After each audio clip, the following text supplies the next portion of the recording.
La chaîne de l'excellence, Dias Congo. Alors je vous demanderai de rester branchés sur www.diascongo.com. Merci et le plaisir soit vôtre.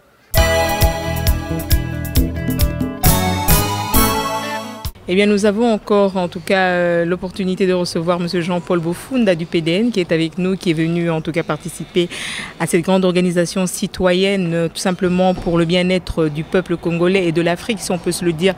Parce que le mal que nous vivons en République démocratique du Congo est aussi vécu dans d'autres capitales et à travers d'autres peuples en Afrique. Et nous le voyons même en Asie et pourquoi pas vers l'Amérique latine, où plusieurs populations, en tout cas, sont opprimées et n'ont pas l'opportunité de revendiquer leurs droits. Donc, Monsieur Jean-Paul, bonjour. Bonjour à vous.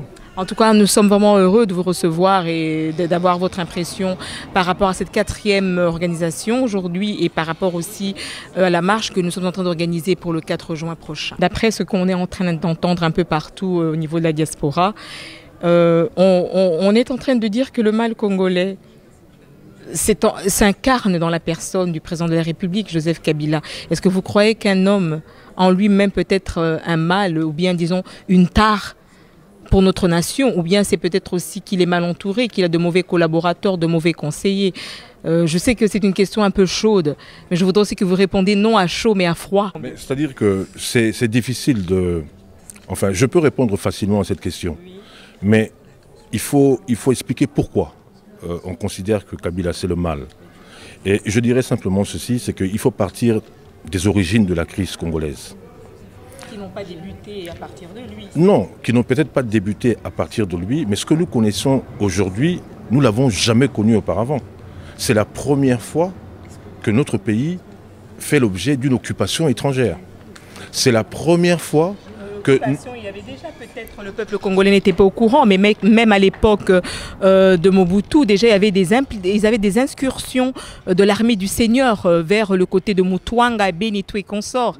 Donc il y avait déjà... ces étrangers dont on ne va pas citer les noms dans cette interview, mais ils étaient là. Le peuple congolais a toujours été un grand peuple, un peuple accueillant. Et pacifique. Nous les avons accueillis pendant près de 50 ans, même plus que 50 ans. Je crois que ça va faire un siècle que le Congo subit ce va-et-vient entre Tutsi et Hutu, pour les citer nommément. Ça fait longtemps que nous avons vécu cela. Mais à l'époque de Mobutu, ils étaient présents. On leur a accordé tous les privilèges, on les a considérés comme nos frères, mais ils ne briguaient pas le pouvoir. Ils n'empiétaient pas sur la souveraineté du pays. Aujourd'hui, c'est tout à fait différent. Le pays n'a plus aucune souveraineté aujourd'hui. Donc le peuple congolais n'est pas souverain en quelque sorte. Le peuple congolais n'est pas souverain aujourd'hui. Un peuple occupé ne peut pas être souverain. Et cela nous l'impliquons à qui alors? Mais le représentant de cette occupation, disons le maître d'œuvre de cette occupation, il y en a un au Rwanda, un en Ouganda. Mais celui qui met en œuvre cette occupation sur notre territoire, c'est le président Joseph Kabila. Vous enlevez Joseph Kabila, vous avez résolu au moins 50% des problèmes congolais. Comme je viens de le dire, aujourd'hui, donc, il y a eu comme une présence assez massive de citoyens et de partis politiques. Et nous avons une représentante de l'émergence, en la personne de Solange Mafuta. Madame, bonjour. Bonjour madame. Est-ce que vous avez un message par rapport à la marche du 4 ?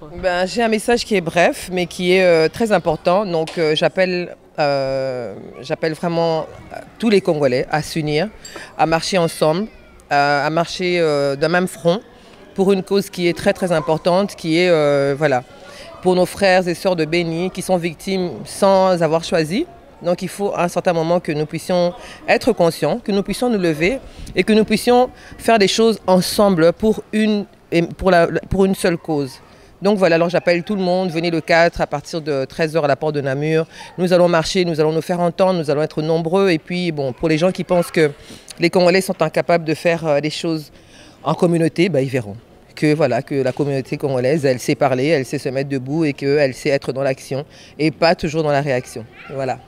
Je dirais à mes frères et sœurs congolais de venir le 4 et surtout de ne pas oublier cette date-là, d'enregistrer ça dans leur cerveau et surtout de mobiliser aussi nos familles, nos entourages, nos camarades, nos collègues. le faire savoir que le pays, le Congo, subit en fait et traverse un moment très difficile.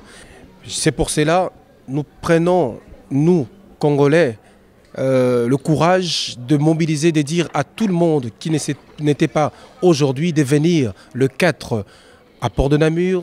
Ça sera à 13 h. Nous nous rassemblerons tous et nous irons tous ensemble pour passer le message à la communauté internationale et ainsi qu'au Congo, parce que nous sommes des Congolais, le message doit passer.